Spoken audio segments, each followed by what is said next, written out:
मुल्क की सियासत है, इस पे तो मैं क्या बात करूं। आज देखें, हमारे काबिल एहतराम दोस्त हैं ये फवाद चौधरी साहब भी, बाकी सारी शख्सियात भी, अब ये वहाँ पे गए हैं तो उसमें वहाँ पे मसम्मत की है 9 मई के मैं वाक़यात की। बताता हूँ ना आपको, मैं बताता हूँ।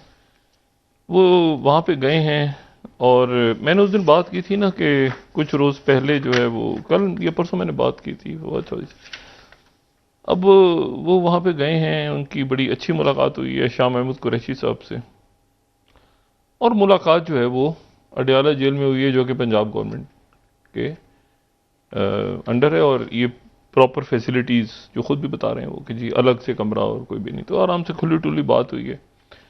और उसके बाद फवाद चौधरी साहब के साथ इमरान इमरान इस्माइल साहब थे, महमूद मौलवी साहब थे, और उसमें शाह महमूद कुरैशी साहब से उन्होंने कहा कि शाह महमूद कुरैशी साहब ने भी मजम्मत की है 9 मई के वाक़यात की, और उन्होंने बाद में कहा कि पाकिस्तान डेमोक्रेटिक मूवमेंट के सहारे नहीं छोड़ सकते, यानी हुकूमत के सहारे नहीं छोड़ सकते। जी। अब एक यहाँ पे खबर दे दूं आपको,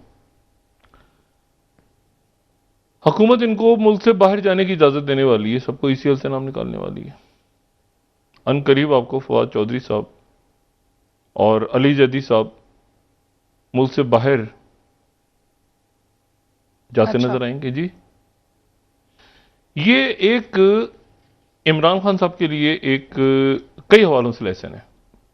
वो नवाज शरीफ साहब जो मर्जी आप कहें, कहते थे कि मुझे वो लोग ताने उनको दे रहे होते थे ना, चला गया ये हो गया वो, कहते मुझे पता है अच्छी तरह, जी मैं पीछे पलट के देखूंगा ना तो वो खड़े होंगे सारे, कदम बढ़ाओ नवाज शरीफ हम तुम्हारे साथ हैं। मैंने कहा मैं जानता हूं अच्छी तरह, ये नवाज शरीफ साहब को बहुत जो है ना, यानी सेकंड टर्म में जब ये गए यहाँ पे बाहर, तो उनको था कि जा रहे हैं ये फलाना डिमांड, मैंने कहा नहीं, यानी मैं बात कर रहा हूं जब वो वापस आने से पहले जब गए थे, जी। यानी एक तो जब वापस आए ना गिरफ्तारी के लिए, जब गिरफ्तार हो गए, उससे पहले जब मुल्क से गए थे, तो उन्होंने कहा ये नहीं ठहर जाओ, ये कदम बढ़ाओ वाला खेल मैं जानता हूं अच्छी तरह। अब जनाब मतलब फवाद चौधरी साहब दोस्त हैं भाई हमारे, उन्होंने जनाब वो बाहर जा रहे हैं, और उन्होंने तकरीबन यानी उन्होंने जो बात की है, उन्होंने कहा है कि मुल्क को नवाज शरीफ और आसिफ जरदारी के सहारे नहीं छोड़ सकते, ये हुकूमत उनको इजाज़त देने वाली है बाहर जाने की। यानी आप देखें कि कैसे क्या है, ये पॉलिटिकल ऑर्डर ख़त्म है। मैं बार बार बात कह रहा हूँ कि हमारे नौजवान जो हैं, हमारे बच्चे, ये 73 का आइन जो बनाया, हमारे इंतहाई काबिल एहतराम लोग थे, लेकिन उन्होंने क्या किया, वो कौन से लोग थे, मतलब ये कोई फाउंडिंग फादर्स थे मुल्क के, ये वो लोग थे जिनकी वजह से वो मुल्क टूटा था। बड़े अच्छे लोग थे, मैं किसी को, लेकिन और उसमें ऐसे भी लोग थे जिनसे जबरदस्ती भी कुछ साइन हुआ था, वो मान नहीं रहे थे, कुछ छोड़ देता। तारीख बड़ी बिटर है। मसला ये है कि ये खत्म हो चुका है कॉन्स्टिट्यूशन में, पॉलिटिकल ऑर्डर भी, कॉन्स्टिट्यूशन तो नहीं, कॉन्स्टिट्यूशन तो इमरान खान के सारे कह रहे हैं कि कॉन्स्टिट्यूशन खत्म हो गया, कॉन्स्टिट्यूशन खत्म नहीं होना चाहिए, तो पॉलिटिकल ऑर्डर खत्म हो चुका है। ये ज़ियाउल हक साहब का भी नहीं, भुट्टो साहब के दौर का पॉलिटिकल ऑर्डर चल रहा है, ये उसका बच्चा, ये उसका बच्चा, उसका बच्चा, कुछ तो मेरे ख्याल से वो अंग्रेजों के दौर का चल रहा है। अंग्रेजों के दौर का चलने में मुजायका कुछ नहीं है, अंग्रेजों के दौर का पॉलिटिकल ऑर्डर चलने का मुजायका कुछ नहीं है, लेकिन मसला ये है कि क्या वो नए दौर के, वो तो इंडिया में भी चल रहा है अंग्रेजों के दौर का, ये जो राहुल गांधी हैं, या हमारे यहाँ भी चल रहा है अंग्रेजों के दौर का, बहुत से फैमिलीज उनके, लेकिन क्या वो इस, अब लोग एक्सेप्ट कर रहे हैं इस चीज को कि ये पॉलिटिकल, ये सेटअप ऐसे इस तरह से रहे कि वो उधर से वो उधर, उधर से उधर, उधर। और उसके बाद दूसरी बात यह है, देखें जो मैंने कल भी बात की थी कि ये यानी आज क्या हुआ है अदालत के अंदर, मैंने तो फॉलो नहीं किया, लेकिन जितना मैं समझाऊं तो ये समझाऊं कि वो इमरान खान साहब आए हैं और उन्होंने आके उनको उन्होंने कहा कि जी पहले वो गए शायद इस्लामाबाद हाई कोर्ट ने कहा कि आप एहतसाब अदालत चले जाएं, एहतसाब अदालत वो गए हैं, तो एहतसाब अदालत में उन्होंने 3 दिन की जमानत दी थी उनको, उन्होंने कहा 3 दिनों में आप रुजू करें, वो आज ही रुजू किया उन्होंने। तो ये मुकदमा जो है, ये इसकी तारीख उनको मिल गई 18 जून, 18 तक मिल गई, तो 19 जून को अगली। और साथ ही जो है वो उधर से वो जो जुडिशल कमीशन ये जो बना था ऑडियो लीक्स वाला, उसके ऊपर इन्होंने कार्रवाई रोकी हुई है, जो फाइज ईसा साहब का जो था। अब इशू ये है, देखें, काबिल एहतराम है उमरता बंदयाल साहब, सारे जज साहब, मैं तो कभी भी अदलिया के बारे में कोई ऐसी बात हो, फाइज ईसा साहब क्या जरूरी था कि पार्लियामेंट के फ्लोर्स पे उन्हीं 3 जज साहबान के बारे में आप बात करें जिन जज साहबान के बारे में ऑडियो लीक्स की कमीशन की रिपोर्ट चली गई। मतलब हुकूमत कहीं तो अपने आप को मतलब उन्होंने कुछ को इमरान खान साहब कह रहे हैं, कुछ को वो कह रहे हैं, और भाई आप अदालतों को इंडिपेंडेंट काम करने दें जी, ठीक है। ये उनका था, ये उनका था, हुकूमत ने उनको करके, भाई इस तरह नहीं होता, ठीक है ना। तो ये जो है ये, और मैं इसलिए कह रहा हूं कि किसी भी वक्त फैसले आने वाले हैं।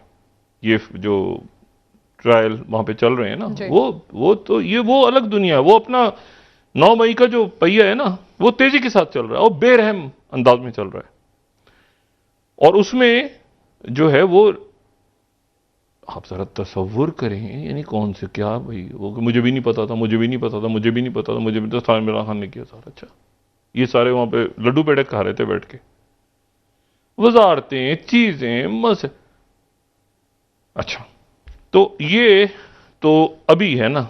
अब मैं आपको सिर्फ ये बता रहा हूं कि पॉलिटिकल ऑर्डर खत्म हो गया मुल्क में, पॉलिटिकल ऑर्डर। अच्छा, हर पार्टी का देखें, जमात इस्लामी है, जमात इस्लामी शायद आज उस शक्ल में नहीं है जिस शक्ल में मौदूदी साहब ने बनाई थी, लेकिन जमात इस्लामी का एक फ्रेमवर्क है ना, जमात इस्लामी का नजरिया है ना। देखें, एक नजरिया है ना जमात इस्लामी का, वो नजरियाती जमात है, उसमें इलेक्शन होता है, उसमें अमीर है, आप छोड़ देंगे सीटें कितनी है, एक प्रॉपर पॉलिटिकल फोर्स है, एक नजरिए के साथ है।